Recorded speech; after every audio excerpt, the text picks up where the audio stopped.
Nous sommes en live, bienvenue dans l'avant-dernière, le format Twitch qui s'est installé à Malte, mais c'est pour les paysages, bien sûr. L'avant-dernière ou l'avant-première est notre format de React, avec les journalistes et chroniqueurs et chroniqueuses de Blast qui commentent leur propre contenu environ toutes les 2 semaines, et vous l'aurez compris, généralement, le jeudi, nous sommes... Le jeudi 4 avril et la Terre tourne évidemment, plein de choses commencent en avril. Le roman 1984, les sonnets de Robert Browning, les tournois de snooker généralement, et bien sûr les impôts. Et quoi de mieux qu'un 4 avril pour évoquer les Drailix avec deux invités de luxe aujourd'hui, Florence Gaillard et Olivier Jourdan-Rouault. 15 000 € de crédit d'impôt à tous les deux, Mazette. Bonjour à tous les deux, bonjour. Hello la voix. Bonjour. Comment allez-vous en cette belle journée, cet après-midi de Twitch ? Moi, je réponds jamais à ce type de questions. C'est très, comment dire. Il n'y a pas de vraie réponse à ça. Vous n'allez pas répondre non, je vis la pire journée de ma vie. Ça va comme un début d'avril. Hein. C'est ça. J'espère que vous êtes prêts pour à peu près 1 heure et demie de stream. Avec moi et avec vous évidemment, et avec le chat, on va dire bonjour à Dadao76, à Fred Vaster, incroyable, 8 sur 10 pour le jeu de mots, à Atomix X7, à Blast Info, c'est moi, à Yanitos qui a Superbat, au Caca de l'espace qui est de retour, salut le Caca de l'espace, à Marivonne MB, et évidemment à tous et toutes nos Twitchos qui vont nous accompagner pendant ce stream. Bien. Olivier et Florence, aujourd'hui avec vous nous allons commenter votre vidéo conjointe Drailix 10 ans de manipulation révélée par Reflet, Street Press et Blast qui a été publiée samedi dernier. Mais avant de commencer, j'aimerais qu'on parle un petit peu de vous, qu'on vous présente un petit peu. On va commencer avec, les honneurs à la droite. Florence, est-ce que tu peux nous dire un petit peu qui tu es, quelle est ta fonction chez Blast, ton affinité avec le journalisme d'investigation. J'aimerais apprendre à te connaître un petit peu et le stream aussi, j'en suis sûr. Alors, moi, là pour l'instant, je travaille pour Blast, au service enquête. Et avant, j'étais journaliste, réalisatrice. Moi, j'ai commencé ma carrière de journaliste en télévision. Donc, j'ai travaillé pour des journaux télévisés. Essentiellement sur France Télévisions, et puis du magazine, et puis des documentaires. Et voilà, et je travaille depuis à peu près 2 ans pour Blast. Donc voilà. D'accord, et qu'est-ce que tu y fais ? Essentiellement des enquêtes. Ça veut dire en papier, en vidéo, les deux peut-être ? Les deux. Le papier, moi c'est vrai que en venant de la télé, j'étais caméraman, donc j'étais bien contente de passer à la presse écrite parce que c'est moins lourd. Mais je suis amenée aussi à faire des vidéos, selon les enquêtes. Donc c'est les deux, écrit et vidéo. D'accord.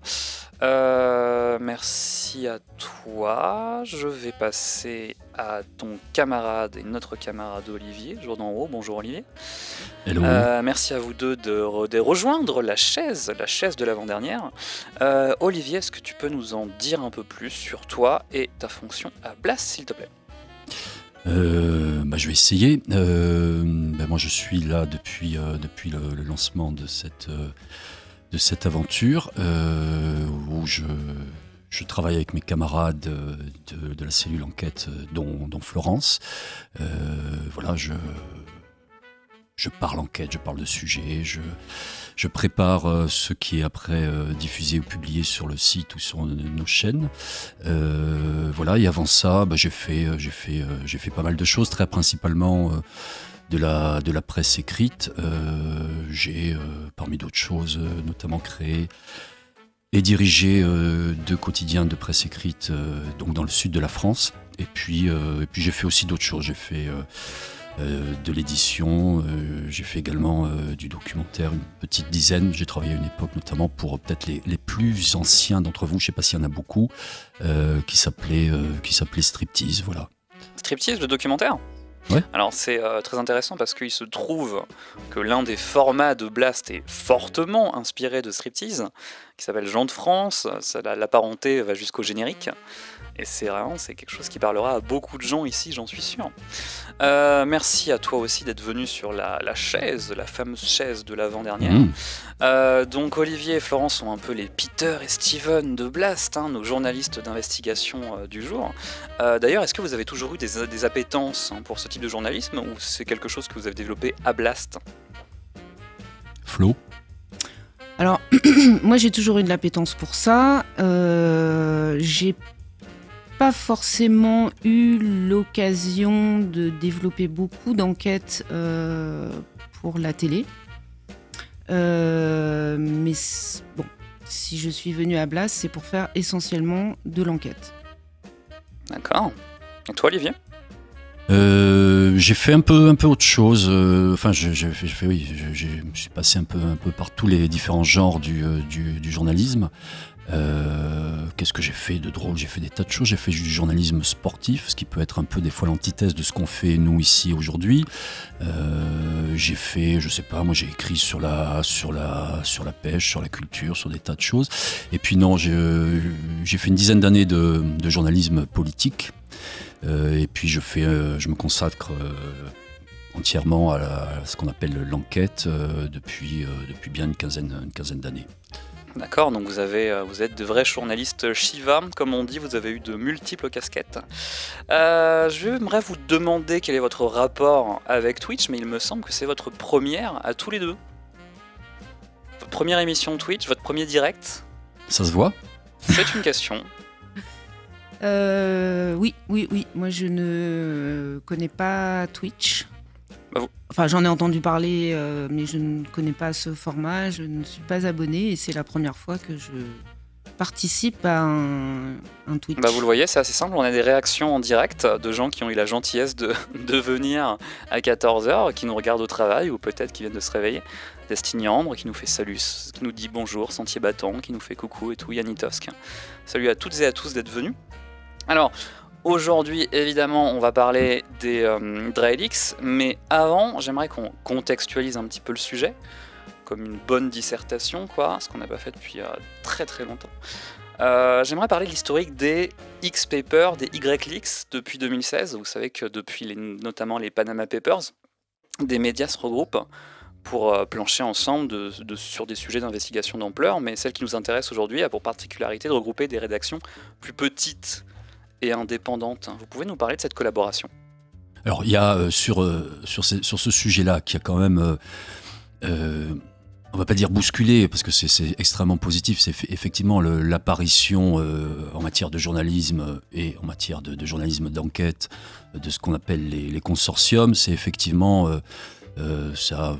Tu as dit 2000 combien ? Il me semble que les Panama Papers c'était 2016. Début 2016. Alors, il y a eu des consortiums avant, je n'ai pas les dates exactement en tête. Moi, j'ai regardé ça avec beaucoup d'intérêt très tôt, surtout qu'il y a une dizaine d'années, j'étais en train d'essayer de développer un truc qui n'a pas été mené à bout, un projet à échelle européenne où il y avait déjà cette idée de collaboration avec plusieurs journalistes dans plusieurs pays, parce qu'évidemment, tout ça donne beaucoup de souffle, d'élan et de puissance à un travail qui est par nature plutôt solitaire et isolé.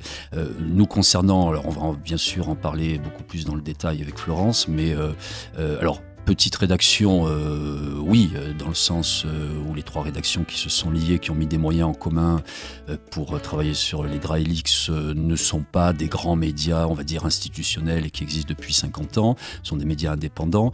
Ce qui est par contre assez inédit, exceptionnel, c'est que ces consortiums se font à échelle transfrontalière, c'est-à-dire qu'on a généralement un, voire deux, mais plutôt un représentant de la presse par pays et dans chaque pays. Là, c'est totalement différent puisque nous sommes trois médias français. Nous travaillons sur le même créneau, le même marché, entre guillemets. Et ça, à ma connaissance, ça ne s'est jamais fait, en tout cas structuré en tant que tel de cette façon-là. Alors, comment est-ce qu'on se retrouve à faire un sujet d'ampleur, de cette ampleur, entre plusieurs rédactions sans torpiller le sujet tout simplement? Comment est-ce qu'on en parle? Comment est-ce qu'on contacte des rédactions? Moi, j'aimerais savoir un petit peu quelle est la logistique derrière ce genre d'enquête entre petites rédactions. C'est une question très vaste, mais... La logistique, c'est de la volonté, de l'envie de bosser ensemble et on a mis à notre échelle les moyens. Tu veux peut-être parler de ce qu'était ce qu'est la cellule dédiée dont tu faisais partie, Florence, puisque tu y étais au compte de Blast. Volontiers. Il faut dire déjà qu'on s'est retrouvés autour des attaques dont a été victime Reflet, qui est donc le premier média à avoir publié des articles issus de ces documents. Et c'est comme ça que Street Press, Mathieu Mollard de Street Press avait contacté Reflet. Également, je crois que c'est toi, Olivier, qui a contacté Reflet en disant on peut s'entraider, et nous, si vous pouvez pas publier, nous, on peut publier. Enfin, il y a eu au début des échanges comme ça, et puis après, moi, est venue l'idée de effectivement travailler ensemble. Alors si c'est pour parler de la genèse, en réalité ce qui se passe c'est que c'est à peu près l'été 2023, donc il y a des hackers qui hackent les systèmes informatiques de ce grand groupe qui est Altis, propriété de Patrick Drahi, et donc nos amis de la rédaction de Reflet qui sont très spécialisés sur ce créneau-là, du hacking, identifie ça tout de suite. Il y a eu une espèce de négociation forcée dont, pour le coup, Altis est la victime, puisque ces hackers ont voulu lever une rançon qu'Altis a refusé de payer.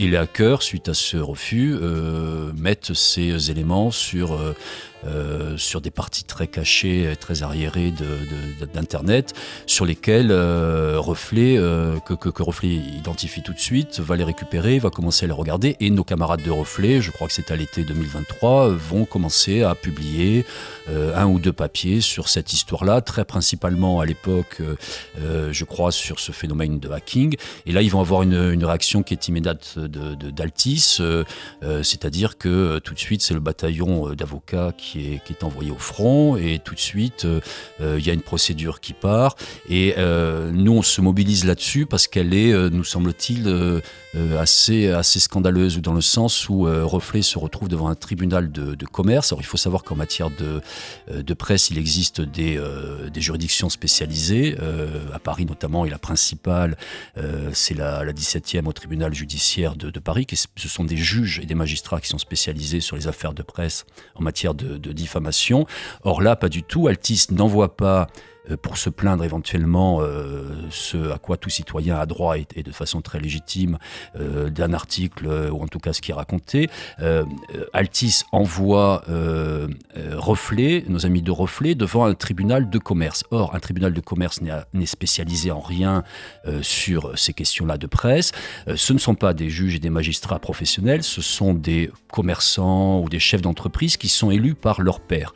Donc déjà, il y a quelque chose qui ne va pas. Il n'y a aucune compétence de notre point de vue pour avoir à ce que la presse aille y répondre. Et surtout, ils vont obtenir, pas une condamnation, mais une interdiction pour Altis de travailler dans le futur sur Altis, ce qui est totalement scandaleux. En France, nous acceptons, et c'est la moindre des choses, d'être condamnés si éventuellement nous faisons des fautes dans l'exercice de notre métier, mais on ne juge ce que fait une rédaction qu'à partir du moment où elle a produit et publié quelque chose. Or là, c'est une censure par anticipation prononcée par un juge non professionnel, qui est un juge du commerce, qui n'est pas compétent pour ça, et au nom du secret des affaires. Or, le secret des affaires, d'ailleurs, Mathieu Mollard en parle dans le magnéto, qu'on verra tout à l'heure, que Florence a réalisé sur ce travail des Dry Leaks.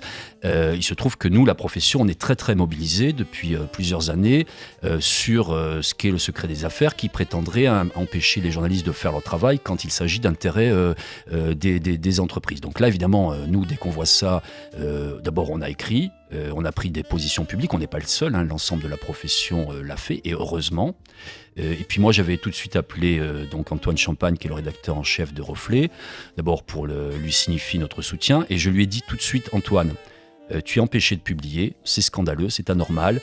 Je te propose, je pense que c'est ce que tu devrais faire, que nous organisions une espèce d'hébergement tournant. Et je lui ai dit, nous, Blast, nous sommes prêts, si tu le veux, à prendre le risque et à héberger vos enquêtes. Et je propose que nous organisions avec les rédactions qui se manifestent un hébergement temporaire, chacun pourrait prendre une enquête et ainsi de suite. Et c'est très important d'avoir proposé ça et ce qu'on a fait ensuite, parce que Reflet, pour Altis, c'est une proie entre guillemets facile, elle est isolée, elle est seule. Donc attaquer de cette façon et vouloir censurer un média, c'est une chose, mais attaquer et vouloir censurer 2 médias plus 3 médias, là, c'est déjà autre chose. C'est-à-dire que si Patrick Drahi l'avait fait, par la suite, il s'attaque à l'ensemble de la profession. Or, il ne faut pas oublier, il faut rappeler que Patrick Drahi est aussi le propriétaire de médias. Là, ça devenait beaucoup plus compliqué pour lui. Donc pour résumer, c'est une alliance qui s'est faite pour contrer une procédure Bayon, qui est comment dire, une manœuvre classique contre le journalisme d'investigation. Vous avez donc répondu à une question en avance, je vous remercie. Et alors une question qui un peu déprimante, qui va annuler un peu notre fonction à toutes et tous. Mais nous sommes journalistes, voir 5 minutes plus tard, c'est quelque chose qui est difficile quand on se lève le matin. Est-ce que ces papiers, est-ce que ces vidéos, ces enquêtes ont des effets concrets? Parce que d'un point de vue de lecteur, on peut avoir l'impression qu'on enchaîne ce genre de scandale, notamment financier, de ce genre, mais sans suite, en attendant juste le suivant. Est-ce que vous constatez quelque chose? Ben oui, on constate que... Effectivement, on révèle un certain nombre de scandales et qui sont assez peu relayés par les médias dominants. Ça, c'est le constat qu'on peut faire. En l'occurrence, vous avez eu un rebond sur Télérama, il me semble, et pas grand-chose d'autre pour le moment. Bah, c'est un peu compliqué quand on touche à Patrick Drahi. Encore une fois, l'Empire Altis, il y a notamment cette branche médias qui sont des médias dominants et importants. BFM TV, en particulier dans le champ médiatique français, de la presse française, ce n'est pas rien. Donc on comprend bien que c'est pas sur BFM TV qu'on aura un écho de ces enquêtes. Et puis après, je veux dire, il y a la question de la sous-jacente, évidemment, de la structuration du champ médiatique en France avec... et contre quoi Blast s'est constitué, de la domination et de leur appartenance à des milliardaires, et de fait ils sont un petit peu tous dans une solidarité par rapport à ça. N'oublions pas non plus que Altis, alors ce n'est plus le cas aujourd'hui, mais dans les actifs de son groupe de presse, il y avait également Libération. Voilà. Alors après, nous, notre boulot, c'est de mettre les choses sur la place publique, que l'opinion publique, les citoyens ou ceux qui ont envie d'ouvrir les yeux soient informés. Voilà, ça c'est notre rôle principal premier. Et quand on a fait ça, on a fait notre travail. Après, se dire que c'est déprimant, oui, parce qu'effectivement, on enfile les scandales. Et si la question c'est « et après », donc effectivement, on peut déprimer, puis on pourrait se dire qu'il vaut mieux aller au champ et pêcher, que c'est plus sympathique et meilleur pour la santé mentale. Ça a des effets. Sur l'actualité du groupe Altis et de Patrice Drahi, il y a un certain nombre de procédures qui sont en cours. Il y en a une qui a tout déclenché, qui a déclenché beaucoup de choses l'été dernier au Portugal. Il y a actuellement une enquête qui a été ouverte en France par le parquet national financier pour voir s'il y avait des choses similaires en France. Le parquet national financier dispose de nos documents. Nous les avons d'ailleurs rencontrés. Je ne veux pas déflorer ce qu'ils feront, ce qu'ils vont faire dans l'avenir, mais il est évident qu'ils regardent, qu'ils observent, qu'ils ont observé de très très près notre travail.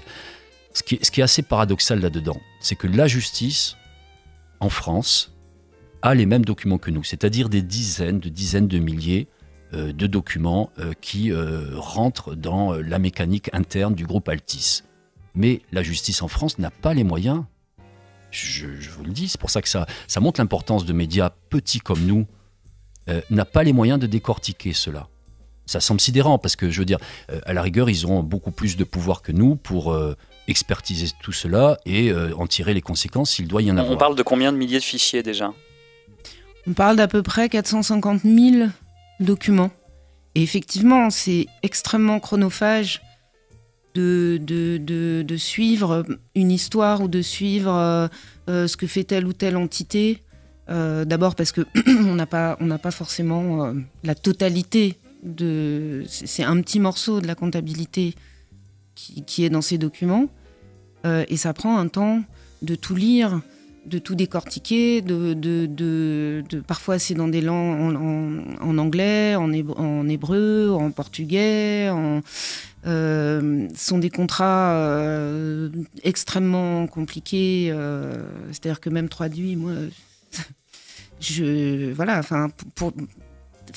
faut des spécialistes. À un moment, nous, on a eu besoin d'aller voir des spécialistes pour comprendre ce qui se passait, mais c'est sûr que c'est extrêmement chronophage, ça prend un temps fou. Alors comme Olivier l'a suggéré, les DrailX ont été ponctués par deux narratifs récents, de rebondissements entre guillemets, pour faire du storytelling inutile. L'arrestation d'Armando Pereira l'année dernière, et le divorce suspect de Patrick Drahi, qui est des sujets qui sont évoqués dans la vidéo qu'on va voir aujourd'hui. La vidéo qui sont donc les DrailX, 10 ans de manipulation révélés par Reflet, Street Press et Blast. Je posterai le lien dans le chat dès que j'aurai les mains libres tout à l'heure.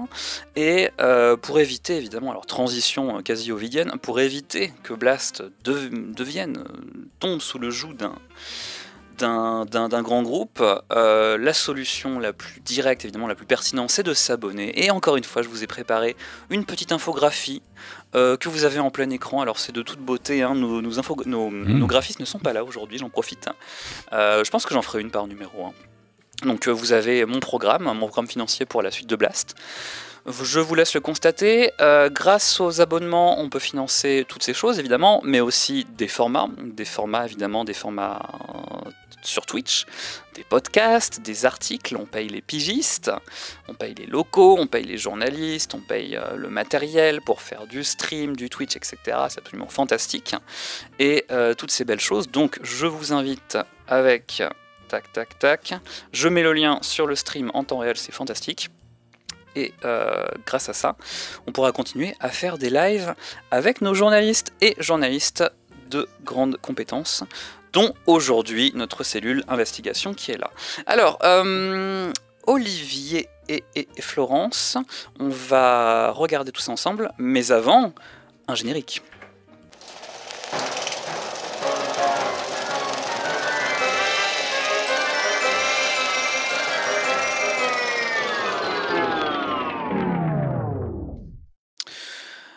Alors, je vais vous rappeler un petit peu le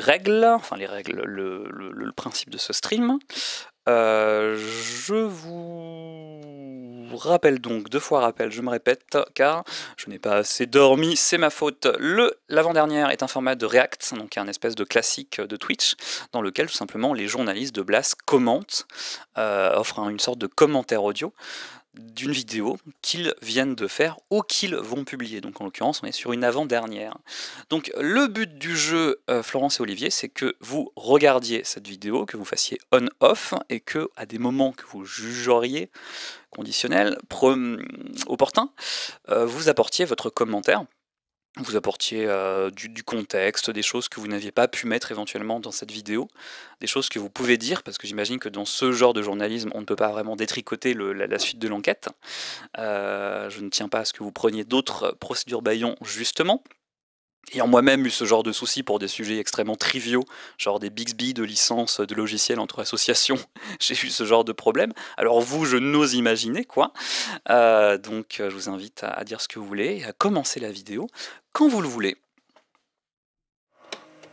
Vous le savez peut-être, depuis plusieurs mois, Blast, Reflet et Street Press, 3 médias indépendants, enquêtent ensemble sur un des hommes d'affaires les plus fortunés et les plus puissants de France. Patrick Drahi. C'est tout de même avec l'argent des autres qu'il a bâti sa fortune. Sa méthode est la suivante. Patrick Drahi achète bas en empruntant, coupe les coûts, draine les ressources financières des entreprises avant de laisser plonger les cours pour finalement racheter la totalité à bas prix. Dans nos enquêtes, on croise de nombreuses personnalités.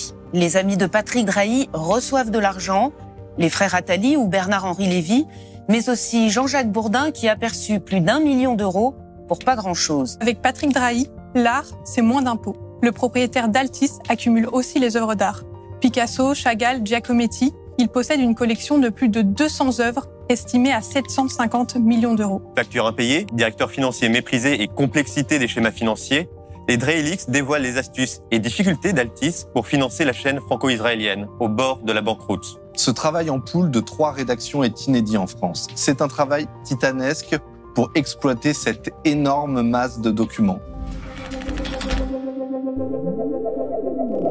J'ai des outils de surveillance de ce que font les groupes de ransomware et qui m'alertent en temps réel de ce qui est piraté par ces groupes. Donc je vois apparaître le nom d'Altis, je connais le groupe évidemment et je suis immédiatement en alerte parce que ça me semble très important. Altis ne paye pas la rançon qui est demandée, 5 et quelques millions de dollars. Évidemment, les documents sont publiés sur Internet par les pirates en représailles, en quelque sorte. Et du coup, évidemment, tout de suite, on commence à explorer cette masse de données. On se rend compte que c'est monumental. Ça représente des centaines de milliers de documents qui concernent à la fois le groupe Altis en tant que tel, mais aussi le family office de Patrick Drahi, c'est-à-dire l'entreprise au travers de laquelle il réalise ses investissements personnels. Alors, je vais vous aider un petit peu. Qu'est-ce qu'on trouve dans ces documents? Quel est le contenu qu'on trouve dans cette masse de documents? Des centaines de milliers, c'est complètement théorique. Qu'est-ce qu'on remplit avec tout ça? Eh ben, on trouve des contrats, beaucoup de contrats. Donc, c'est des formats PDF ou Word. Enfin, donc énormément de contrats, énormément de tous les grands livres, donc énormément de documents comptables, hein, des sous forme Excel, des tableaux. On trouve des factures, on trouve des virements bancaires, énormément de virements bancaires. On trouve voilà tout ça, et on trouve aussi beaucoup de mails, d'échanges de mails des comptables fiscalistes d'Altis. Et ça, c'est une partie extrêmement importante pour justement nous faire comprendre parfois ce qu'on ne comprend pas dans les documents. Donc votre rôle, c'est de les compulser toute la journée, d'en tirer le meilleur et de comprendre leur contenu avec des spécialistes. Ça prend du temps et des moyens. Oui, surtout qu'au départ, on ne sait pas vraiment où chercher, quoi chercher. Enfin, moi, je ne suis pas une spécialiste de la fiscalité ou de la gestion d'entreprise. Quel mot, parce qu'on avait une interface dans laquelle on pouvait taper des mots-clés, mais qu'est-ce que je tape, donc au début, moi en tout cas, j'ai un peu tâtonné, et puis très vite, on devient familier des personnages récurrents dans les mails, du classement, du nommage des fichiers, parce que le nommage des fichiers aussi donne en général des informations importantes sur le contenu. Enfin, voilà, c'est avec tout ça qu'il faut. C'est cette matière-là qu'on a, quoi. Et qu'il faut remettre dans l'ordre année après année, parce qu'il y a des avenants à des contrats de prêt qui sont renégociés. Enfin, on voit. Voilà, c'est ce genre de choses. Donc, il faut ensuite reconstituer l'histoire. Alors voilà, telle année, ils font ça. L'année d'après, alors je vois que là, ils se reprêtent. L'année d'après, celle-là, elle disparaît. Enfin voilà, il faut tout remettre dans l'ordre, et ça prend vraiment beaucoup de temps. Où ont été trouvés ces papers? Dans un endroit interlope du web, j'imagine? Sur le darknet, en fait.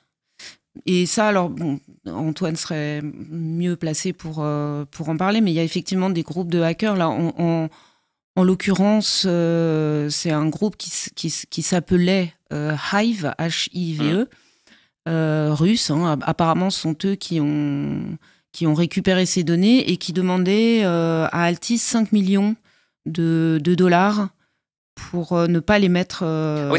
C'est un ransomware, en fait. C'est un ransomware, oui.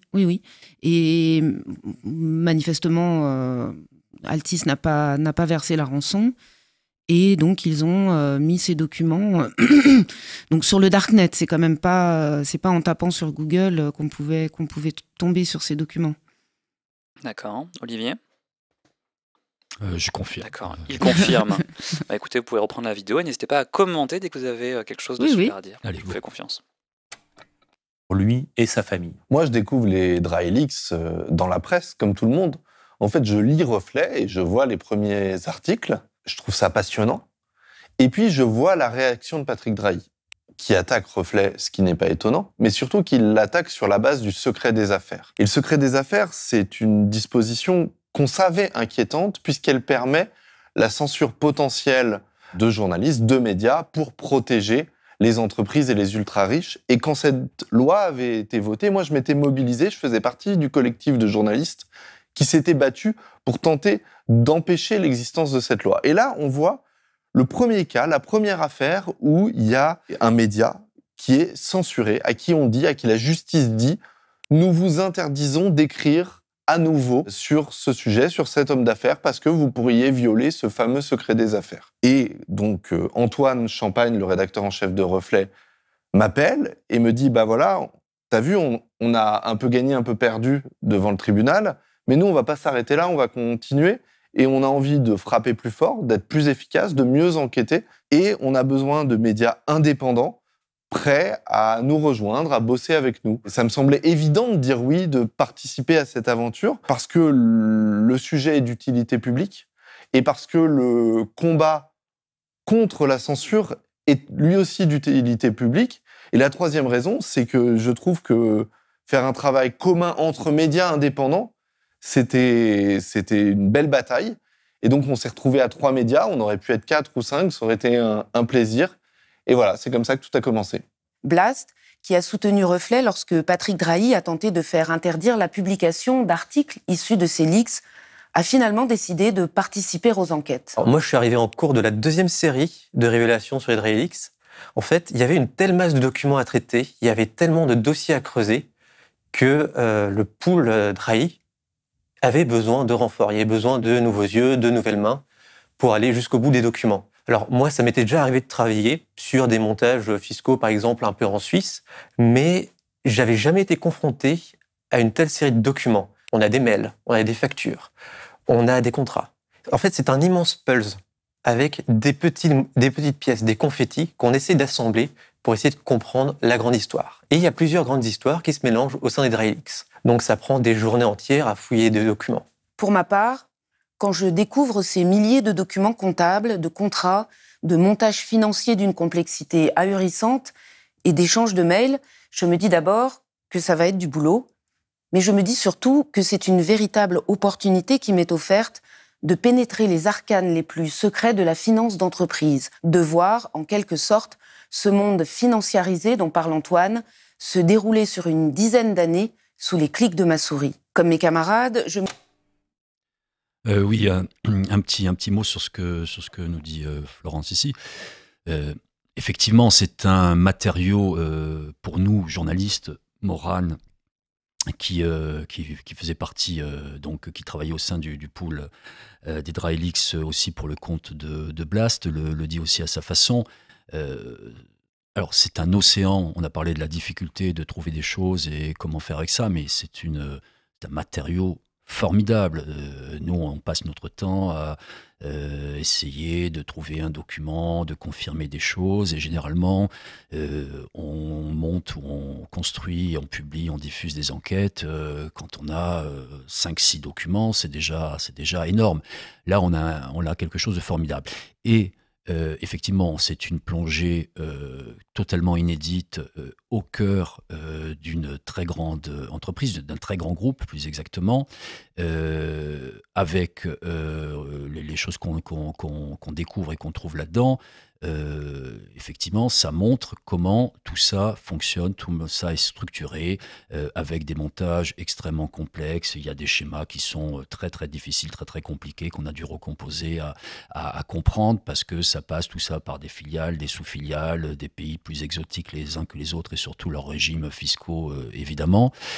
Et Altice, en ce sens, et ça c'est dû à la façon dont ce groupe a été constitué, donc Patrick Drahi l'a constitué, est à l'avant-garde, en quelque sorte, de la financiarisation la plus extrême. Parce qu'il est bien évident que tous ces grands groupes internationaux, toutes ces multinationales, on va retrouver des logiques et des fonctionnements qui sont similaires. Mais avec Patrick Drahi, là, je pense qu'on est vraiment au plus extrême du front. Et c'est d'autant plus édifiant et passionnant quand on veut comprendre ce qu'est une grande société internationale et comment ça fonctionne, et puis les effets que ça produit réellement. Est-ce que vous pourriez nous rappeler, nous résumer l'organigramme de l'Empire Drahi? Quelles rédactions sont Patrick Drahi actuellement? Et quel bâtiment possède-t-il? Parce qu'il y a aussi une actualité sur le bâtiment à Ballard, d'ailleurs. Oui, alors on avait fait un papier là-dessus. Tu veux dire l'organigramme? Quels sont les médias possédés par Patrick Drahi à l'instant T?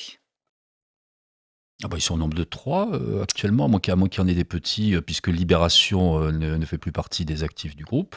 Ouais. Enfin bon, il y a peut-être encore quelques intérêts, mais la propriété du journal n'est plus, n'est plus un actif officiel du groupe. C'est un peu plus complexe évidemment que ça. Après les médias, on les connaît quoi. C'est BFM, RMC et I24 News essentiellement. Hein. Le pôle média, mais qui vient d'être. Alors, c'est peut-être pas encore signé, mais enfin qui va passer, enfin qui est en passe d'être cédé à Rodolphe Saadé. Donc un autre milliardaire important, un collègue, le propriétaire de la compagnie maritime CMA-CGM. D'accord, merci. N'hésitez pas à continuer la vidéo, on va voir ça ensemble.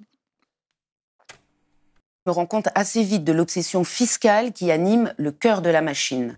Chaque décision, transaction ou accord semble dicté par la volonté d'éviter ce que les fiscalistes appellent pudiquement des fuites fiscales. En clair, d'échapper à toute contribution équitable au bien commun. Les fiscalistes, justement.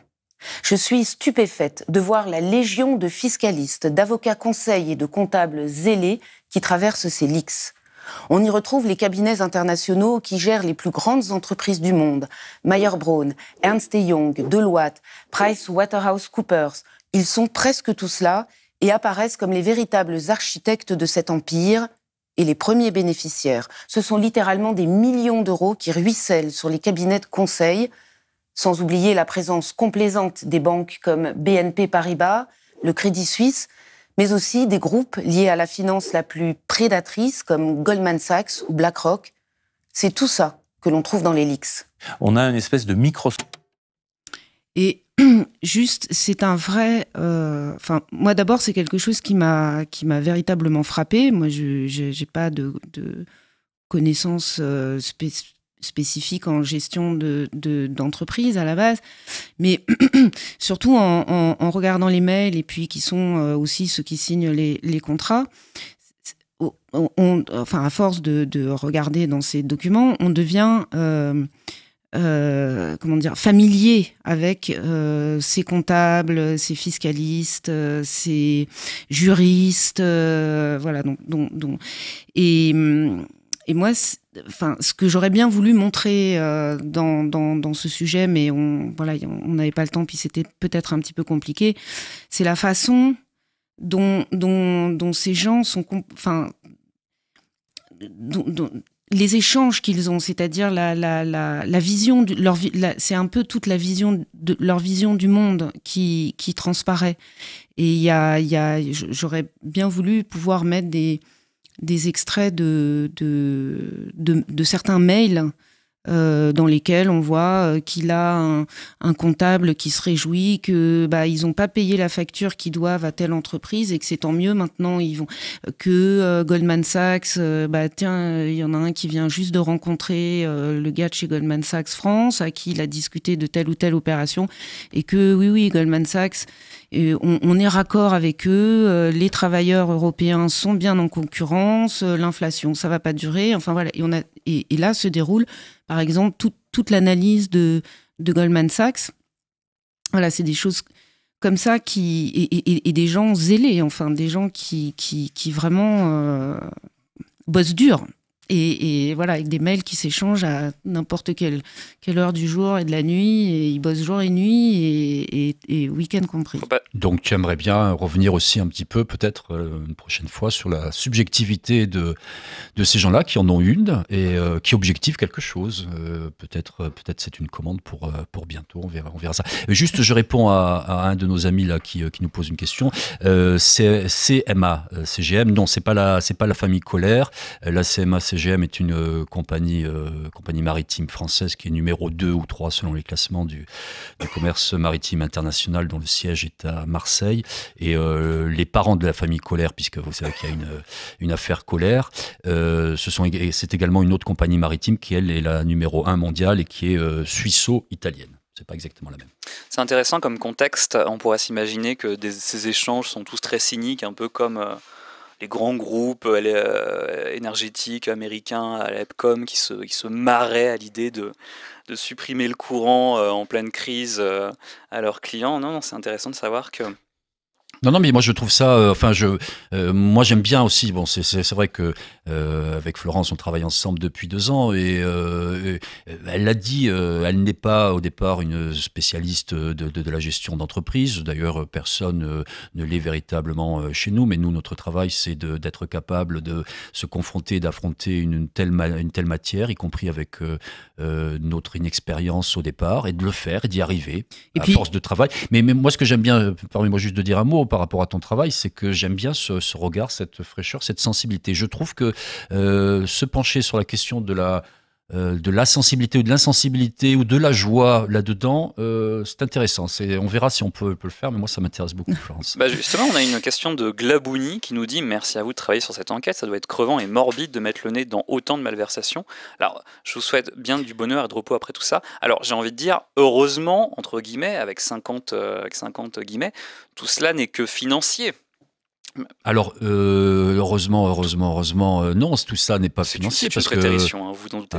Voilà, mais c'est pour ça que je m'énerve, tu vois, ça marche très bien ton truc. Non, tout ça n'est pas financier, parce que d'abord, tout ça a des effets pour chacun d'entre nous. De vie humaine, de travail. D'abord, il y a la question d'immobilier, de l'impôt. Quand ce n'est pas l'un qui paye, c'est l'autre qui le paye. Hein. Donc, on voit qui ne les paye pas, donc on comprend qui les paye. Ça, c'est le premier élément, qui est tout sauf neutre en matière d'égalité. Et puis après, ça a des effets, tout ça, extrêmement concrets pour le coup. Et ça, c'est un des axes très très forts de cette série d'enquêtes inédites que nous avons réalisées et produites. C'est que ça a des effets, alors là, pour le coup, extrêmement directs sur les milliers ou les dizaines de milliers d'employés d'Altis, qui sont un peu moins de milliers, parce que avec ce système tel qu'il est organisé, on va le voir, on en parlera, on en dira sans doute un mot, et on va y venir dans la vidéo de Florence, c'est que il y a non seulement la construction fiscale qui évite l'impôt, et puis il y a aussi la prédation. Et la prédation, quand Patrick Drahi arrive à monter un tel groupe uniquement avec le soutien de la dette, c'est-à-dire des banques, avec ces bataillons d'experts et de conseillers qui peuvent se réjouir de ce qu'ils font, il récupère bien quelque chose de réel qui existait avant lui, qui a été construit avec des salariés. La valeur d'une entreprise, il ne faut pas l'oublier, il faut le répéter. Ce n'est pas celui qui arrive à faire des pirouettes financières pour s'en emparer. C'est le travail de gens au quotidien. Et le problème, c'est que derrière tout ça, non seulement il y a une captation de quelqu'un qui arrive avec le moyen des autres et en générant de la dette à capter une richesse qui existait avant lui et pas par lui. Et puis après, il y a tout ce qui est prédation de ces moyens-là. Et ça a des conséquences très directes sur les gens qui sont salariés, notamment parmi les dizaines de milliers d'employés, des milliers qui disparaissent.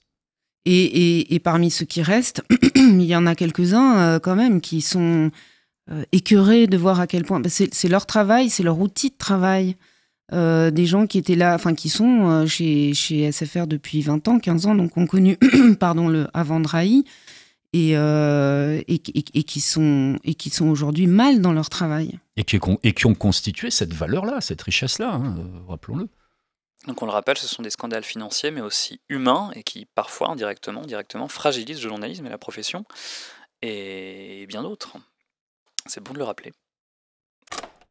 Scope qui est pointé sur un groupe absolument monumental qui est Altice à échelle mondiale. C'est quelque chose de très très important dans les télécoms en France, SFR, mais aussi dans la presse, RMC, BFM, i24 News. Bon, c'est une entreprise qui est le reflet d'un monde qui s'est construit ces 40 dernières années, qui est un monde totalement financiarisé, où l'économie s'éloigne totalement finalement de l'économie réelle. Ce sont d'énormes groupes qui profitent d'une infrastructure juridique et qui peuvent en permanence jongler, faire un monopoly mondial, aller acheter une entreprise en créant 15 entreprises qui vont être des proxys et qui sont les unes les autres dans des pays fiscalement arrangeants. Ça permet de payer le moins d'impôts possible. Et ça, c'est une constante dans ce leak. C'est absolument hallucinant. La volonté permanente d'optimiser fiscalement, surtout jusque dans les moindres détails. En épluchant ces leaks, j'ai découvert des choses qui m'ont marqué, frappé. J'ai notamment travaillé sur les montages financiers et c'est intéressant de voir la complexité de ces montages. C'est-à-dire, quand Patrick Drahi, il rachète le journal Libération, il explique dans la presse que c'est une belle opération caritative, qu'il veut aider, contribuer au journalisme et à l'indépendance des médias, et il le fait pour la beauté de l'art, finalement. Et d'ailleurs, il a beaucoup perdu, c'est en tout cas ce qu'il affirme. En épluchant les documents, on va découvrir que c'est faux, que sur Libération, il n'a pas perdu d'argent, il en a même peut-être gagné un petit peu, et notamment grâce à une opération immobilière complexe sur le siège historique de Libération. Parce qu'il achète le journal, mais il achète aussi l'immeuble. Il met le journal d'un côté dans une fondation, ce qui lui permet de défiscaliser, puis il revend l'immeuble. Très cher, très très cher. Sauf que acheter un immeuble, normalement, comptablement, ce n'est pas d'une complexité incroyable. Pourtant, quand Patrick Drahi le fait, on voit une société, 2 sociétés, 3 sociétés, des actionnaires par là, des actionnaires par ici, jusqu'à ce qu'on perde le fil. Et avec Antoine de Reflet, on va passer 2 semaines à éplucher cette comptabilité. On va aller voir un avocat d'affaires, un des plus réputés de Paris. Je ne peux pas donner son nom, parce il a bien voulu nous aider, mais en étant discret. On lui donne les documents, il nous dit « Moi, je fais ça toute la journée, ces montages-là, mais même pour moi, c'est complexe. » Patrick Drahi, il crée une complexité de manière volontaire pour masquer les choses. Et ça, stop. C'est un sujet particulièrement intéressant dont j'aimerais avoir un petit peu votre insight. Il me semble que notamment il y a une actualité sur le campus Altice, qui est donc à Balard, mais qui est donc plus occupé, il me semble, mais dont le loyer est encore payé pour, il me semble, 8-9 ans, le bail a été renouvelé, ce qui est donc un exemple de ce qu'on voit là, avec ce schéma parfaitement incompréhensible, volontairement visiblement. Non, ce qui s'est passé avec le siège social, ils sont aujourd'hui à Balard et c'est les 9 années ou les quelques années de loyer qu'ils devaient, c'est leur précédent siège social qui se trouvait à Saint-Denis, dans le 9-3. Oui. J'y habite en plus. À Saint-Denis, où là, ils avaient un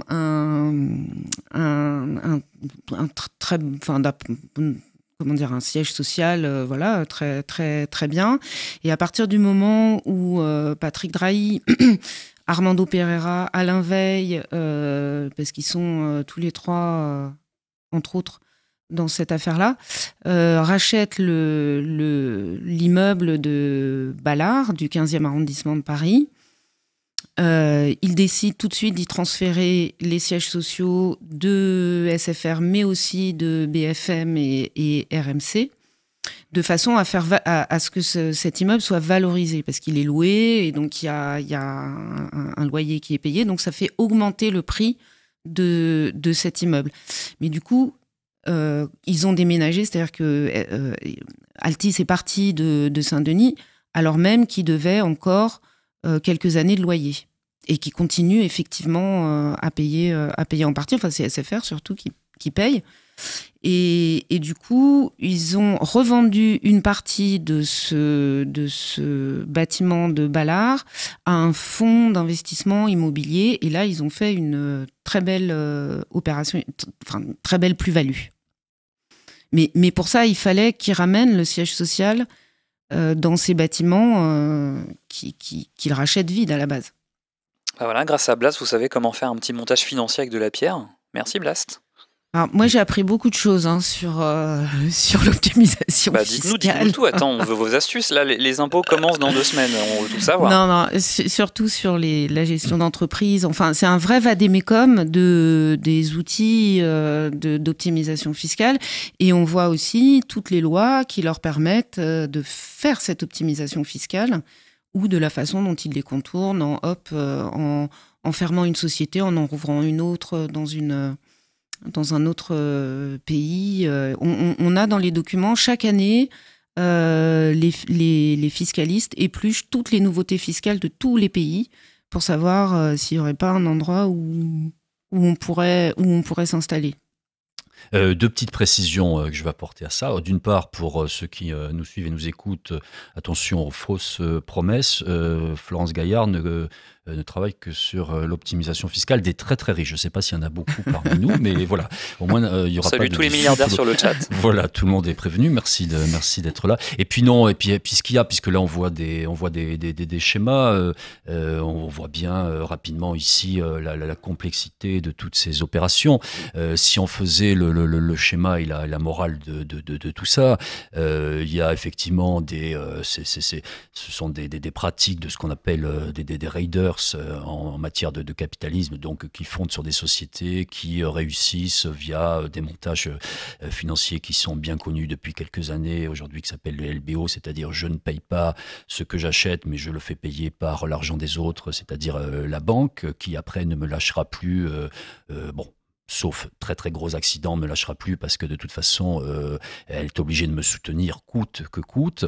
Il y a après tout ce qui est, on va encore en parler, prédation donc de la richesse qui est ainsi captée. Et puis après, il y a effectivement tout ce travail vraiment assidu et très très très précis, très technique des experts, des fiscalistes, avec en définitive une obsession finale, parce qu'il faut quand même qu'il y ait une morale de l'histoire. C'est-à-dire que si les résultats des sociétés qui sont ainsi captées, c'est pas si brillant que ça, c'est pas grave parce que c'est pas l'objectif. L'objectif, c'est que à la fin de l'année, Florence a livré dans la dernière saison, la journée 3 que nous avons publiée avec nos camarades du pôle, un article sur une société que même au sein de SFR, peu connaissaient, qui est directement contrôlée en Suisse par Patrick Drahi, et on voit que à 2 ou 3 mois du bouclage de l'exercice fiscal, tout le monde s'inquiète pour savoir si les bénéfices sont bien là, et parce que les bénéfices, ceux-là, vont à 100% dans la poche de Patrick Drahi, et il y a même des montages dont on se demande s'ils sont tout à fait, on va dire réguliers, pour employer un mot doux. Tout le monde s'excite en interne, et c'est la grosse panique, parce qu'il faut que ça crache, et il faut que ça crache pour qui ? Pour Patrick Drahi, c'est ça l'objectif en final.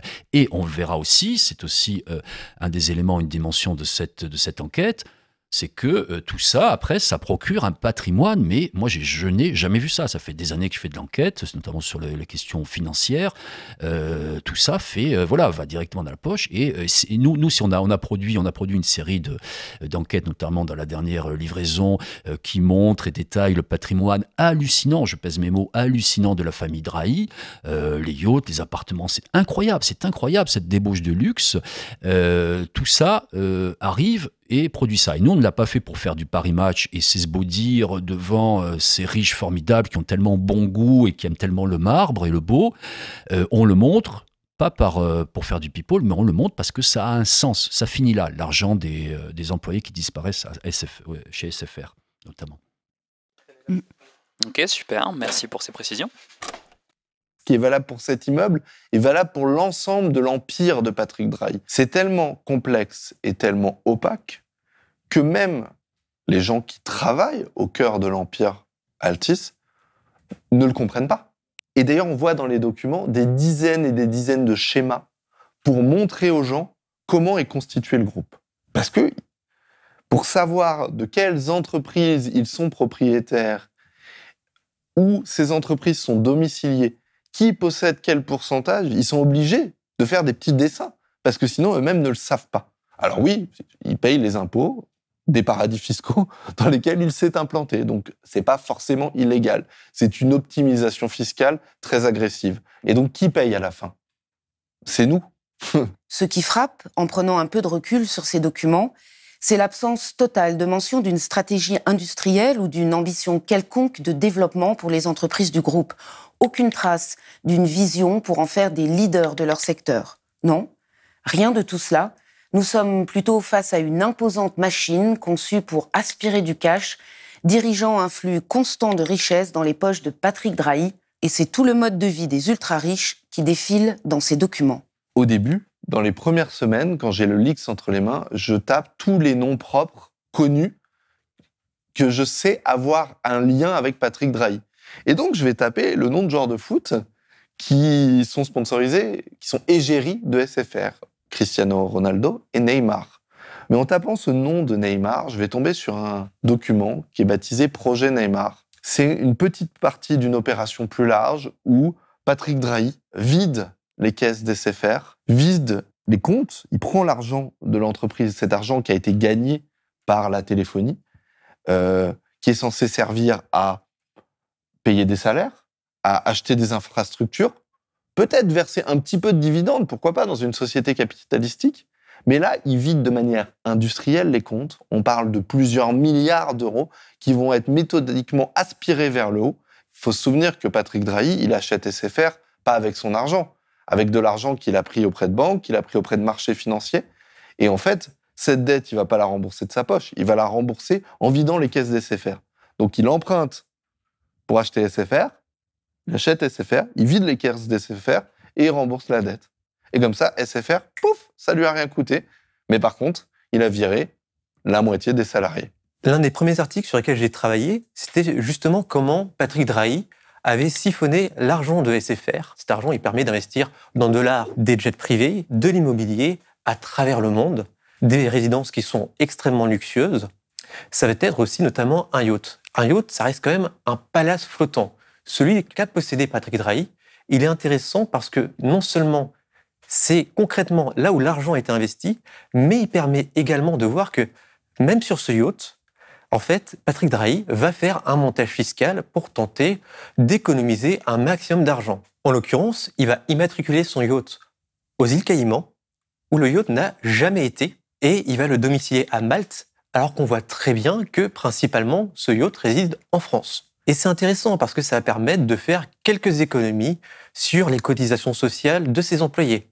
Donc même là, même à ce niveau-là, sur le yacht, on a des astuces pour essayer de payer le moins cher possible.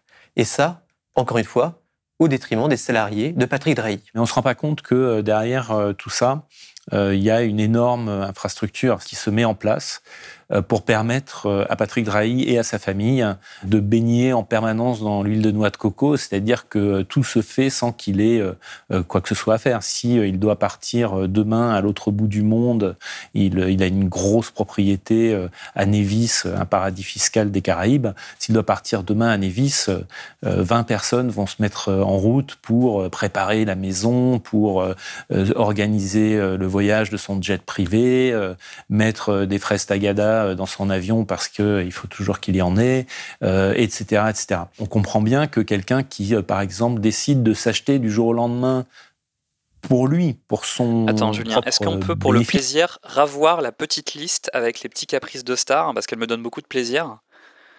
Ah oui, moi aussi, je voulais voir s'il y avait autre chose que les fraises tagada. Alors.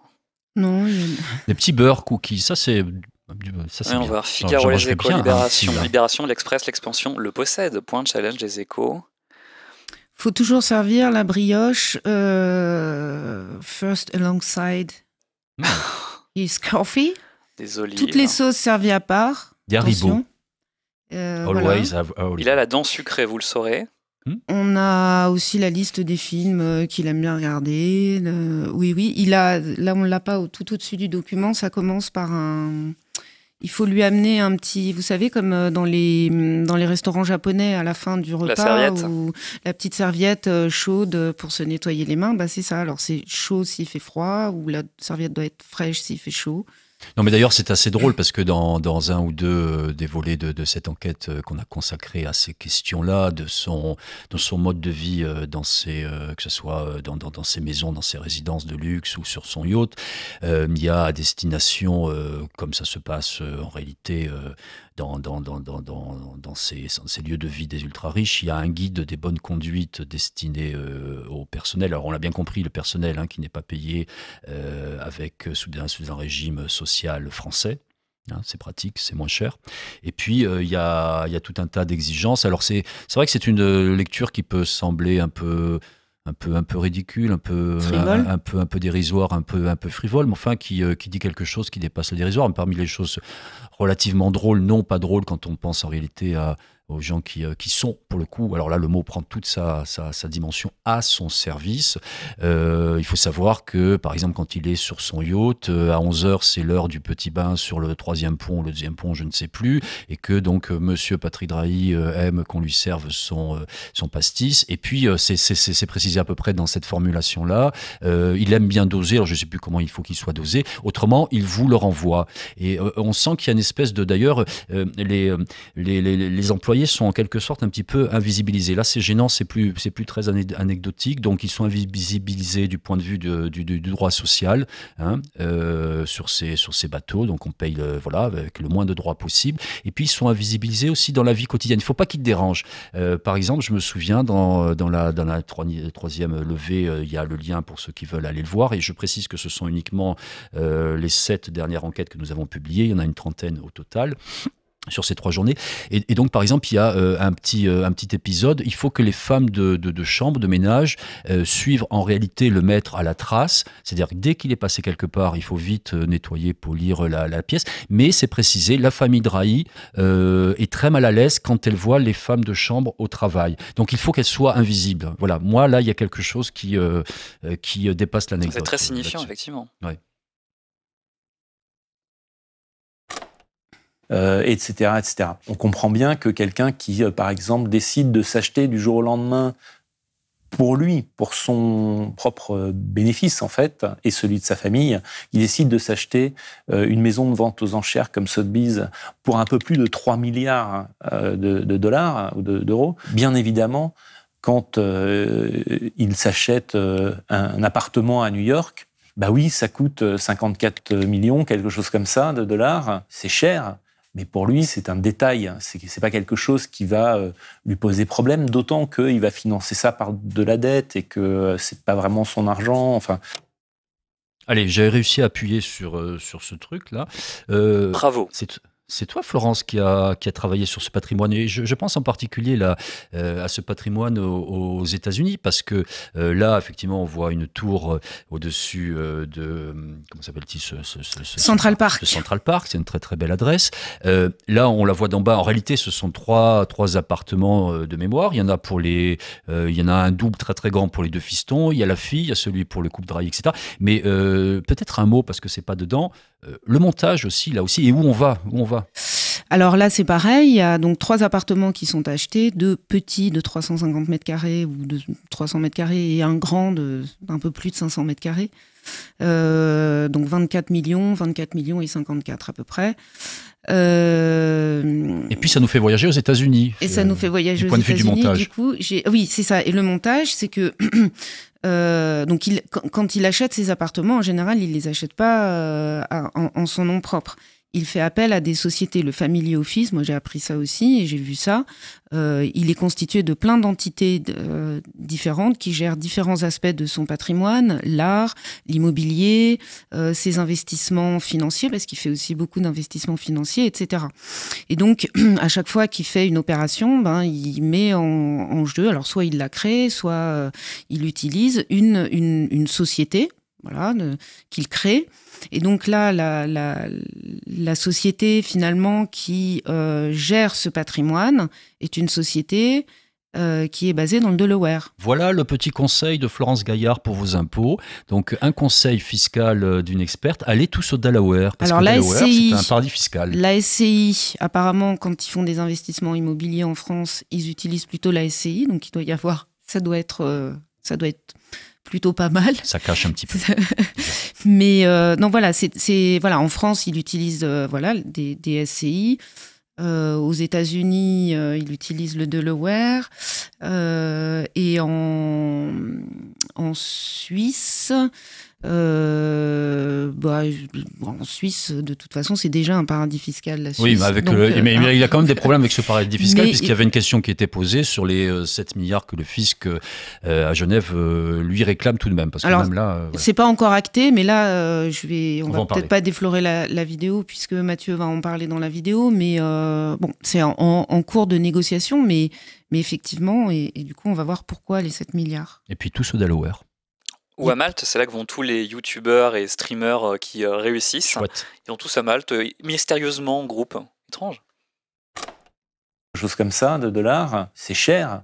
Mais pour lui, c'est un détail. C'est pas quelque chose qui va lui poser problème, d'autant qu'il va financer ça par de la dette et que c'est pas vraiment son argent. Enfin, quand il construit sa maison à Nevis, il construit non pas une maison, mais une série de maisons sur une énorme propriété. Il rachète beaucoup de terrain. Et bien sûr, il y a une maison pour les domestiques, il y a une maison pour les amis, il y a une maison pour lui, il y a une maison pour sa famille, il y a des chevaux, il y a tout ce que l'on veut. Mais c'est parce qu'effectivement, il n'a pas de limite. C'est comme quelqu'un qui pourrait aller au casino et faire sauter la banque parce qu'il n'a pas de limite, en fait. Moi, j'ai laissé Antoine aller jusqu'au bout de sa phrase parce que je l'aime bien. Alors, par exemple, quand il est à Nevis, donc ça, c'est une île dans les Caraïbes, c'est un État. Donc là, effectivement, il a une fiscalité qui est formidable. Donc, il a acheté des terres.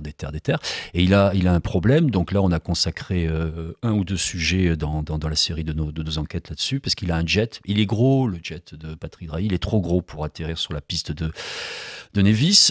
Donc, ça l'oblige à aller dans l'autre île principale. Et puis après, il faut qu'il reprenne, alors non pas une pirogue, mais un hélicoptère. Bon, ce qui est sans doute très confortable et très agréable pour moi qui voilà, mais pour lui c'est pas assez direct. Et donc il avait ce problème de piste parce que son jet est tellement énorme qu'il ne pouvait pas atterrir. Donc qu'est-ce qu'il fait? Il arrive à faire imposer le principe à l'État, c'est un État, hein, de l'allongement de la piste, mais même là ça ne lui suffit pas.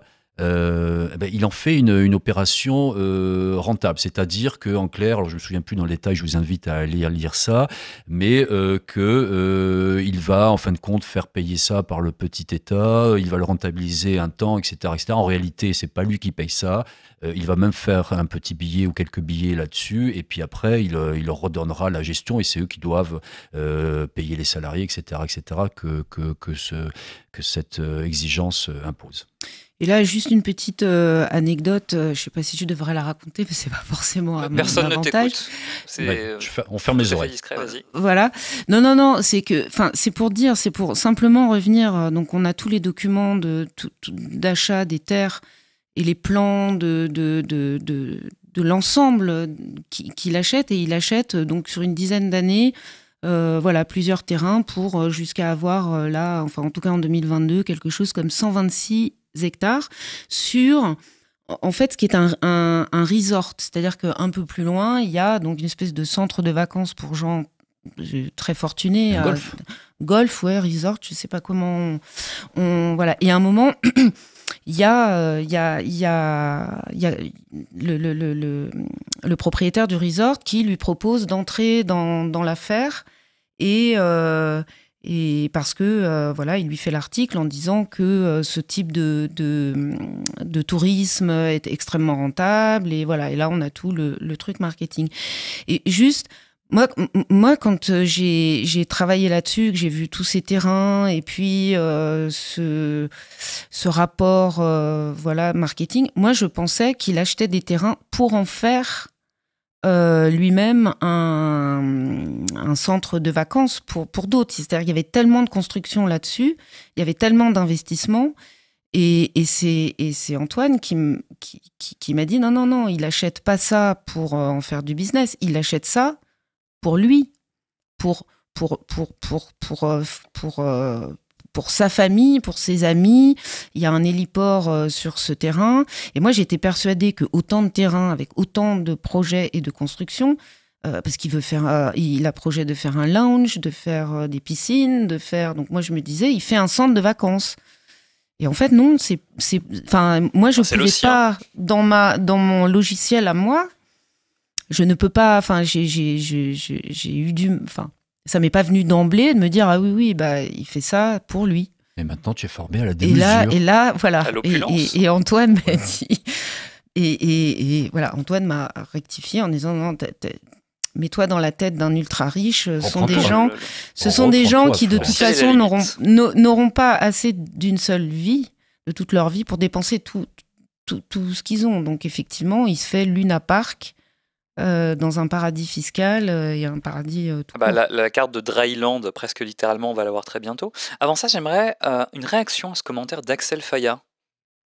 Oui, j'ai lu. Alors, la Suisse n'est pas un paradis fiscal. Alors, on va dire qu'effectivement, il y a des règles, il y a une fiscalité en Suisse. Elle est très douce de notre point de vue français.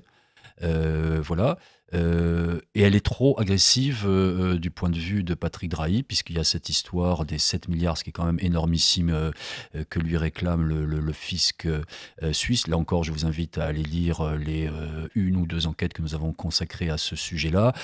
Alors, c'est pas la Suisse n'est pas un paradis fiscal. En tout cas, il y a beaucoup de nos très riches qui y vont très volontiers, sans doute pour la beauté des montagnes comme Patrick Drahi. Disons que c'est un Éden fiscal. Mais l'Empire serait-il en train de vaciller ? La mise en cause d'Armando Pereira au Portugal l'été dernier pour des faits de fraude et de corruption, puis l'enquête préliminaire ouverte en France sur Altis par le parquet national financier, ne sont pas de nature à rassurer les investisseurs à l'heure où le groupe va devoir renégocier sa dette. Sans compter le redressement fiscal colossal dont Patrick Drahi fait l'objet en Suisse. Il y a une autre chose qui m'a marqué, c'est la phobie fiscale de Patrick Drahi.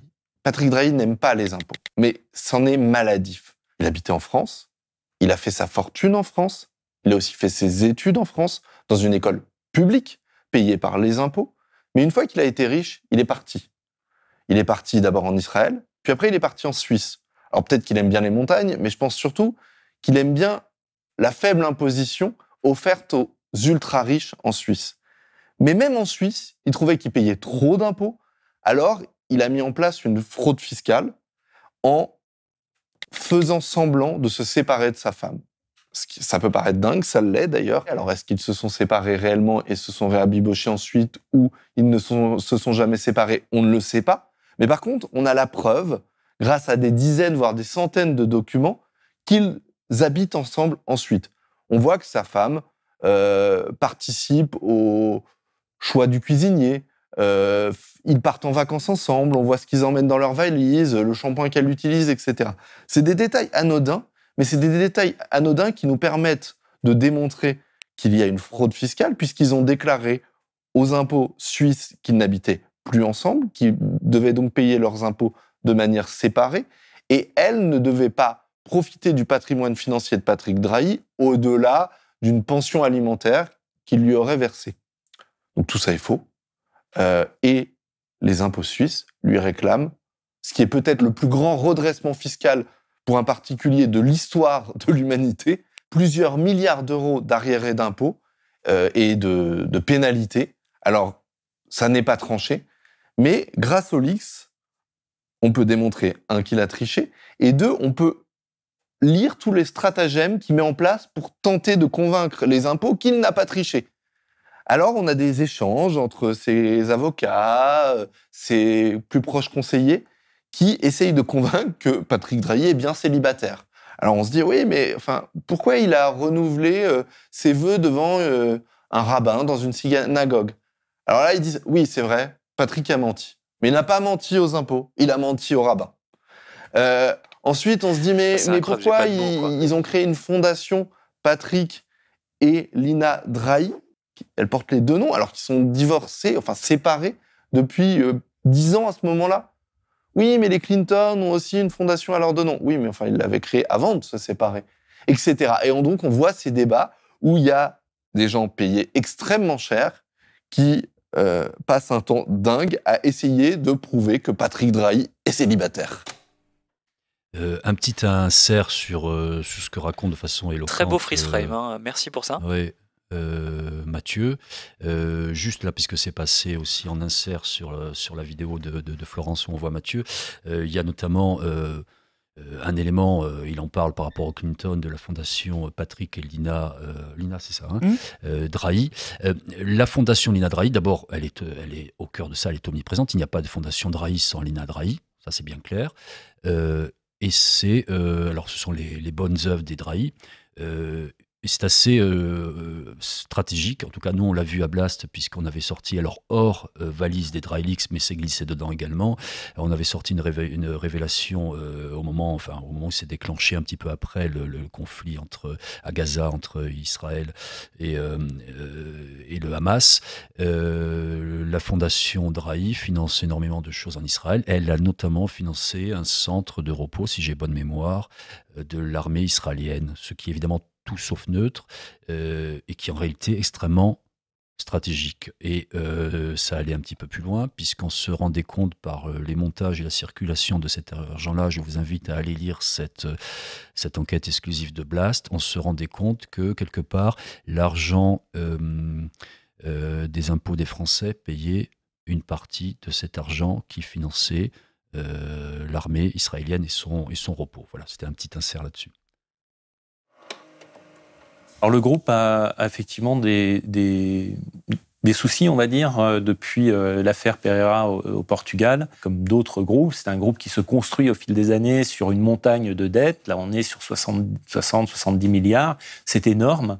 Et évidemment, il y a un certain nombre d'institutions financières qui sont lourdement engagées. Alors, soit des banques parce qu'elles ont prêté, soit des gros fonds d'investissement, des assureurs parce qu'ils ont acheté des obligations. Et du coup, ces prêts, derrière, il y a des intérêts qui sont payés, souvent beaucoup plus qu'un investissement classique, parce que c'est une entreprise à risque, on ne peut pas se le cacher.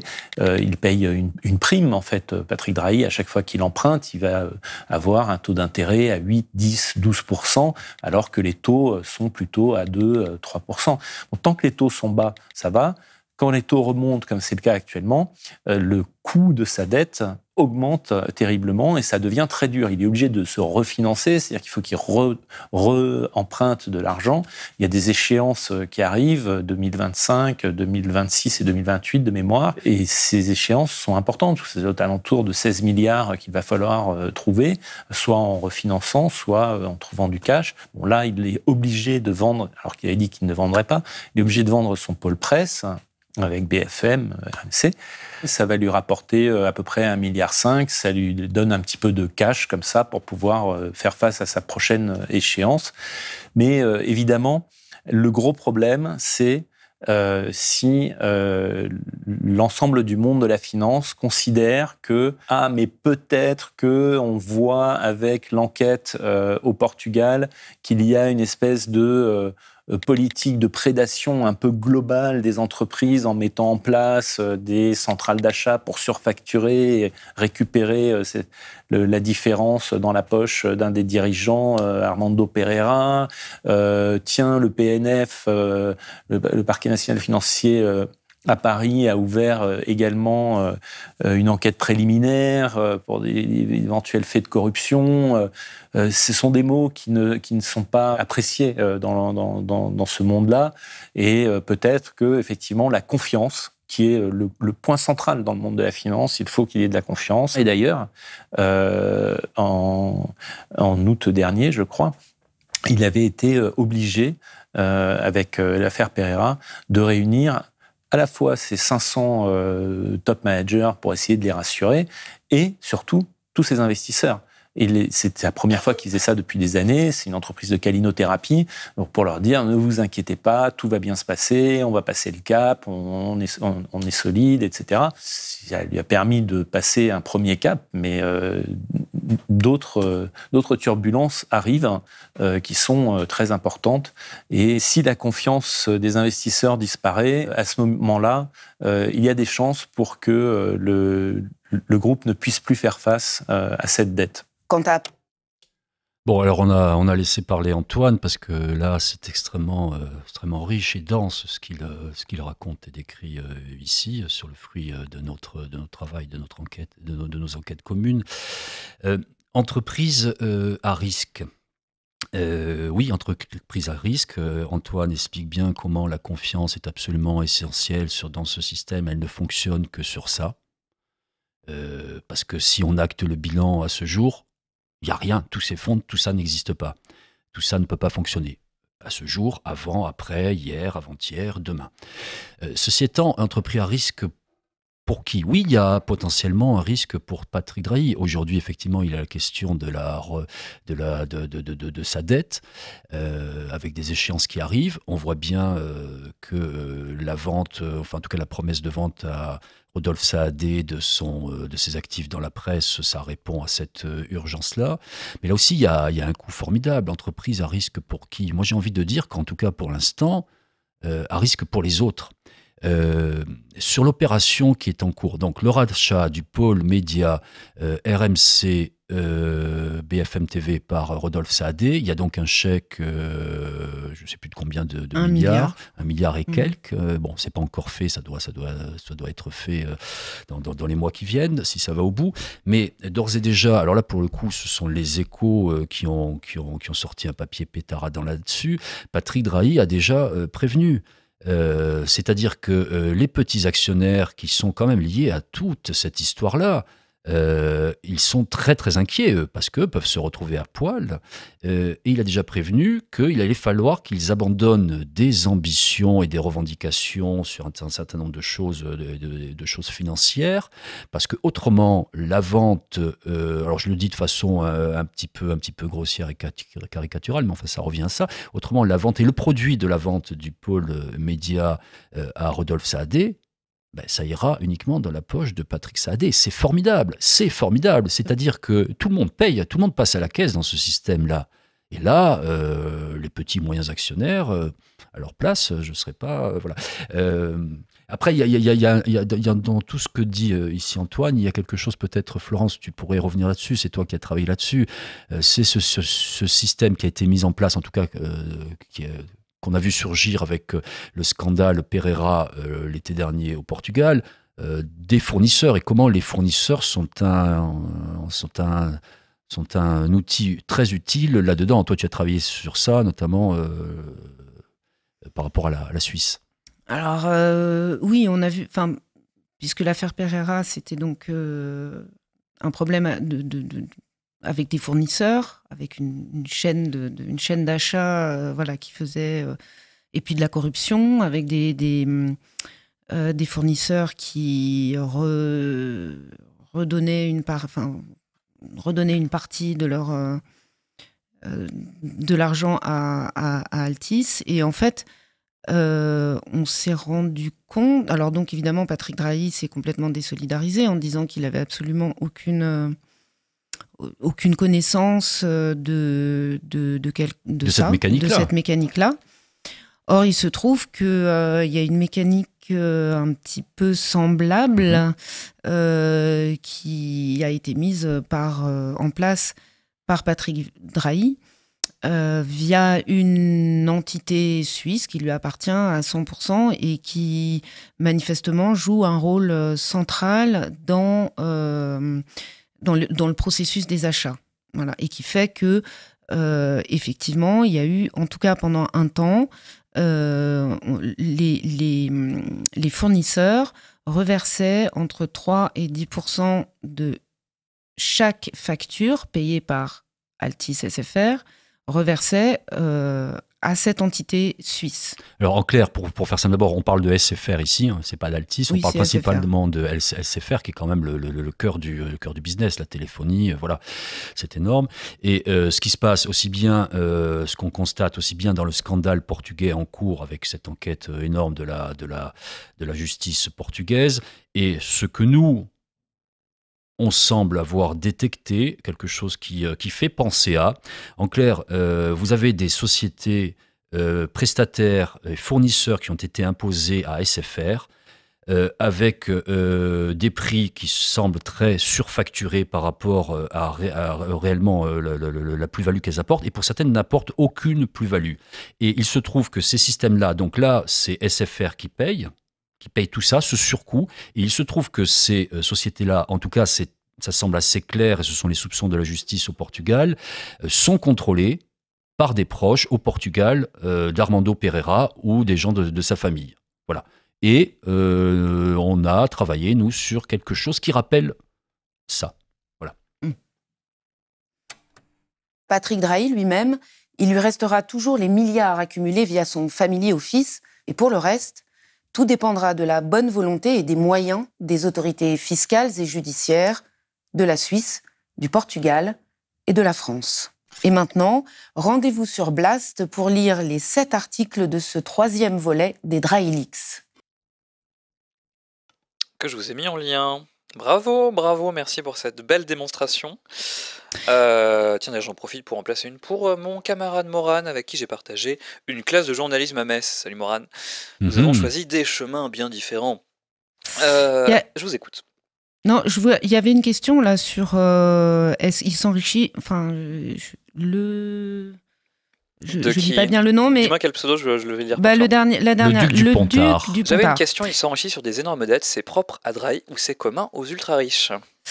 Non, en fait, c'est ce mécanisme de LBO, Leverage Buyout, qui consiste à racheter des entreprises en s'endettant, enfin. Ensuite, à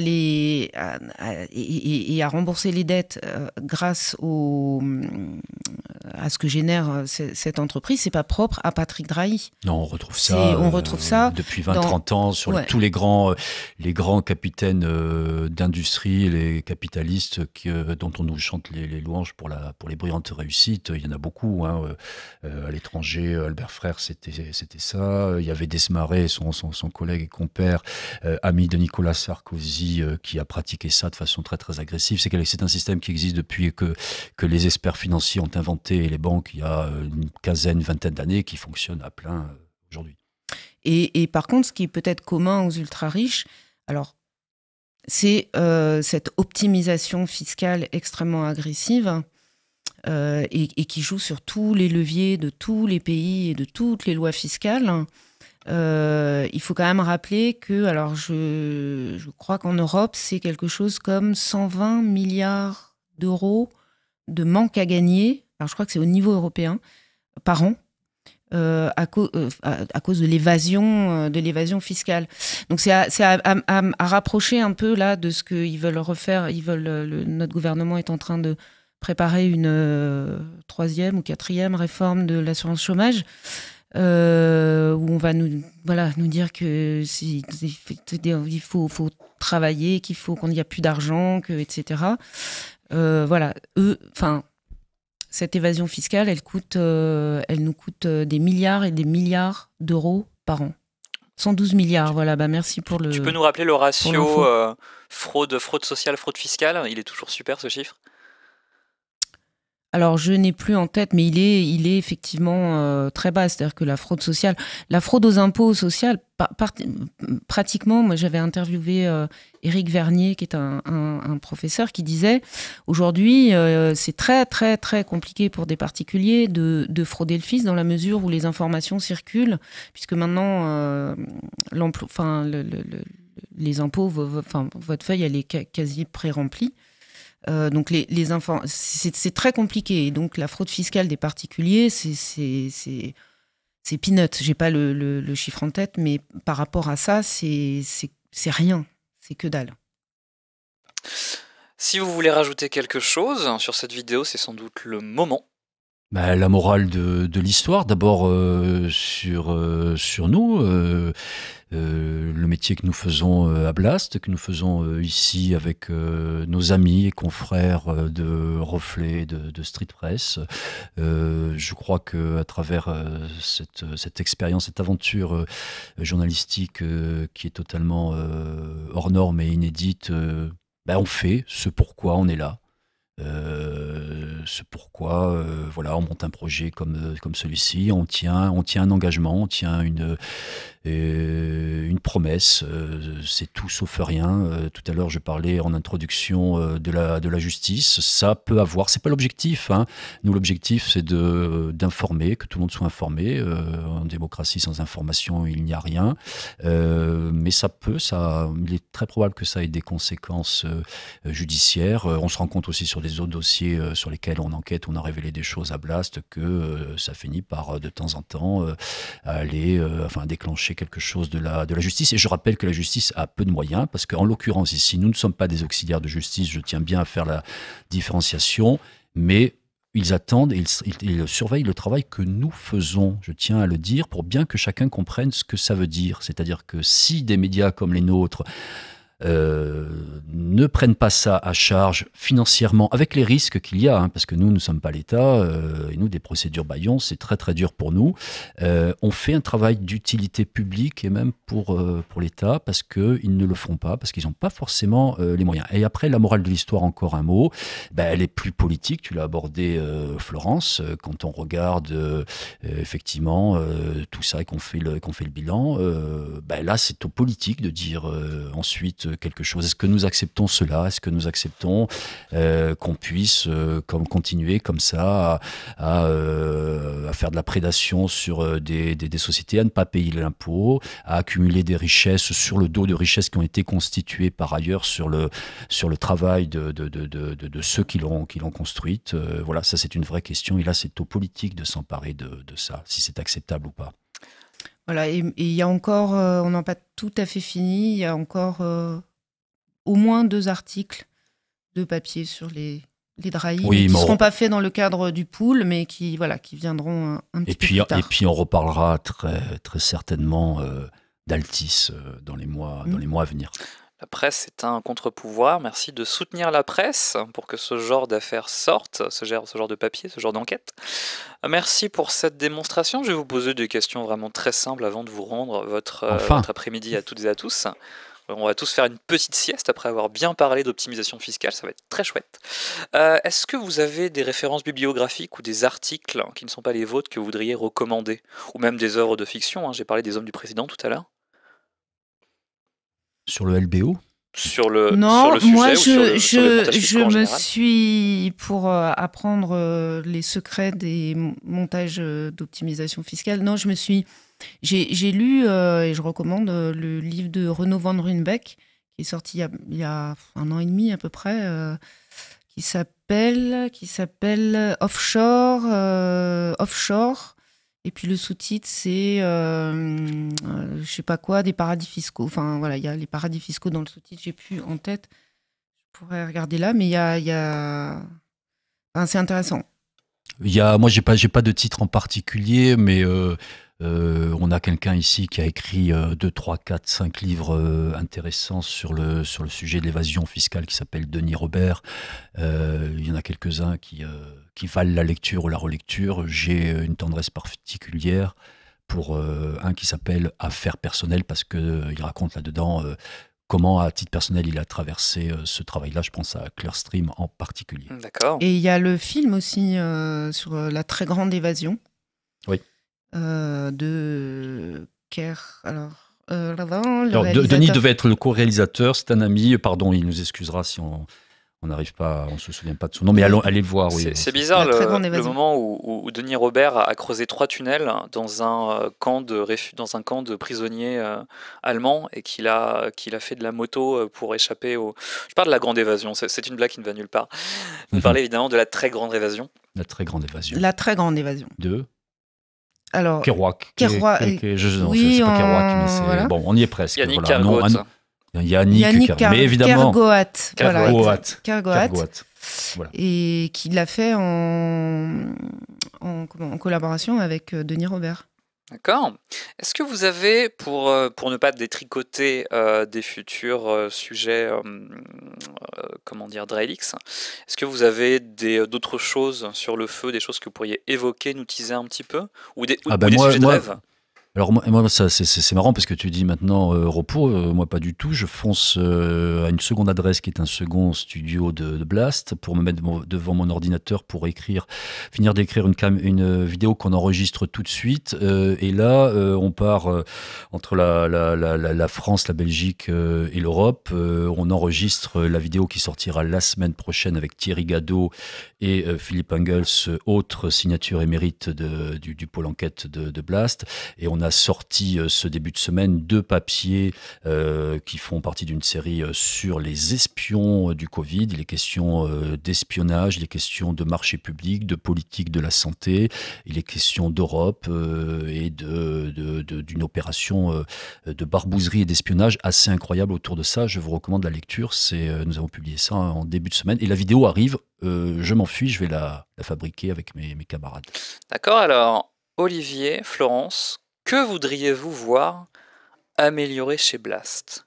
Quelque chose que vous voudriez, un petit peu de prospective là. Tout. Vous allez voir où je vais en venir très vite, mais dites-moi. Ça peut être sérieux, pas sérieux. Une réponse au 5e degré. Flo, tes exigences? Non, moi, je suis plutôt heureuse à Blast. Oui, nous, on est heureux, on bosse. Tout est parfait. Ouais. Non, tout n'est pas parfait, même notre travail. Et le meilleur, ça sera le prochain, forcément, toujours. Ça sera encore mieux, mais voilà. Eh bien, pour que ce travail soit encore meilleur, moi, ce que je vous propose, cher Blastos, c'est évidemment de vous abonner en masse. C'est ça le but du jeu, en fait. De vous abonner pour que nous puissions produire des enquêtes de l'investigation, des podcasts, des streams, du Twitch. En veux-tu, de l'enquête, en voilà. C'est vraiment Et il y a du boulot. kilotonnes de formats différents, d'une grande variété et d'une grande qualité, fait par des journalistes. Et sans déprime. Absolument. Oh, alors ça, c'est toi qui le dis, mais alors vraiment, comment se lever le matin quand on connaît l'existence de Dryland, quoi, tout simplement. Non, mais se battre et lutter, c'est ça qui est la vie. Tant qu'on est en vie, c'est parce qu'on se frotte et on se confronte, c'est très bien. Bravo, il a la vista. C'est beau ça. C'est beau ce qu'il dit. Est-ce qu'on peut vous suivre quelque part, notamment sur Twitter? Il me semble que vous avez peut-être des publications à promouvoir, ça peut être le moment. Alors, non, moi, on n'a rien à vendre là. Ouais, moi, réseaux sociaux, voilà, qu'est-ce qu'on vend là, comme ça, non. Non, bientôt. Ouais. On promet un la vélo prochaine à fois. vendre, On viendra vendre un quelque chose. micro-ondes, je ne sais pas. Eh bien, non. C'est pas grave. Écoutez, je vais vous remercier évidemment à vous deux. Merci d'être venus sur le siège de l'avant-dernière pour nous parler de votre travail et de cette vidéo. Merci. Eh ben merci Olivier, merci à tout le monde. Merci Florence. Merci évidemment au Twitchos, Monsieur Tortue Génial qui est là, Fred Vaster encore une fois, Rigolocation, Isang Passulbon, Gloony, c'est un festival de pseudo démentiels, Geekophone, All for On, Creep, Nari. Merci à toutes et à tous de venir. Et le Zébulon 64. Zébulon 64, Zébulon, avec 2 Z, Zébulon. Nous nous retrouvons sans doute dans 2 ou 3 semaines, probablement un jeudi pour une prochaine avant-première ou une avant-dernière. Je vais remercier donc les invités, les Twitchos, c'est fait. Julien Cunel à la technique, Guillaume Brindon au graphisme, à la direction artistique, Baptiste pour la création du générique et le son. Et la coiffure. Mathias Soumaya et bien sûr nos invités. Rendez-vous pour une prochaine avant-première ou dernière d'environ 2 semaines. Merci à vous d'être venus. À très vite. Passez une bonne journée. Ciao. Salut. Salut.